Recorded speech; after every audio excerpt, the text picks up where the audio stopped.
Staff nurse ભરતીની પરીક્ષામાં ગેરરીતિનો વિવાદ સામે આવ્યો છે। સ્ટાફ નર્સ પરીક્ષાના ઉમેદવાર એ ગાંધીનગર પહોંચ્યા હતા।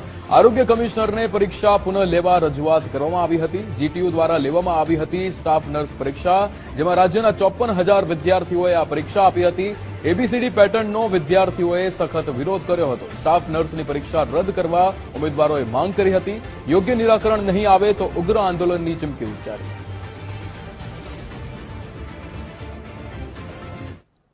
પ્રોવિઝનલ આવ્યું છે ત્યારથી એબીસીડી ની પેટર્ન આવી છે ત્યારથી અત્યાર સુધી અમે સતત રજૂઆતો કરેલી છે કે આનું યોગ્ય નિરાકરણ લાવો, આમાં ગેરરીતિ થઈ છે, અમને આશંકા છે।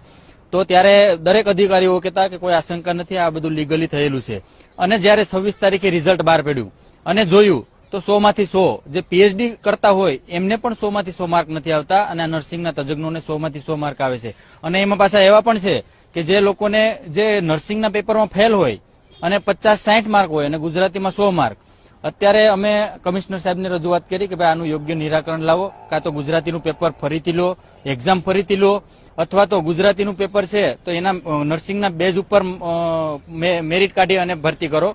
જ્યારથી પરીક્ષા લેવાયેલી છે અને આન્સર કે એબીસીડી વાળી જ્યારથી ફરે છે ત્યારથી શંકાસ્પદમાં જ હતી કે આમાં કઈ ગેરરીતિ થયેલી છે। સરકારે પણ અમને ઘણીવાર કીધેલું છે કે જો કઈ ગેરરીતિ થયેલી હશે ને તો તમને ચોક્કસ જવાબ મળશે, ચોક્કસ તમને ન્યાય મળશે। અમે 3 વખત નિવેદન આપ્યું છે પણ એકેય વાર અમને અમારો પોઝિટિવ આન્સર નથી આપ્યો। હિતમાં નિર્ણય લઈશું એવું કીધેલું છે, હજી બે મંથ થઈ ગયા પણ હજી કોઈ નિર્ણય આવ્યો નથી। અને બધા પોતાના ટેકનિકલ માર્કમાં બધા જેટલા માર્ક નક્કી કરેલા એમાં પાસ છે અને ગુજરાતીના માર્કમાં ગુજરાતીના પેપરમાં પાસ છે। આ બધા મેરિટેડ સ્ટુડન્ટ, આજે ઋષિકેશ પટેલ સાહેબે એવું કીધું હતું કે મેરિટેડ સ્ટુડન્ટને અન્યાય નહીં થાય, આજે ન્યાય લેવા માટે આવ્યા છે પણ અમારી કોઈ વાત સાંભળવા માટે તૈયાર નથી। જે લોકો જોબ કરતા હોય છે પ્રાઇવેટમાં એ લોકોએ ઘણાએ જોબ છોડીને આ તૈયારી કરી હતી અને એક્ઝામ આવી અને એના પછી આ એબીસીડી જે પેટર્ન નીકળી એમાં ઘણી બધી ગેરરીતિ થઈ અને સરકારને એક એ પણ કહેવાનું કે જો આ રીતે જો ગેરરીતિ થવાની જ હોય તો તમે નક્કી કરી દો કે પછી અમે આ રીતે જ લેવાના છીએ, તો અમે મહેનત કરવાની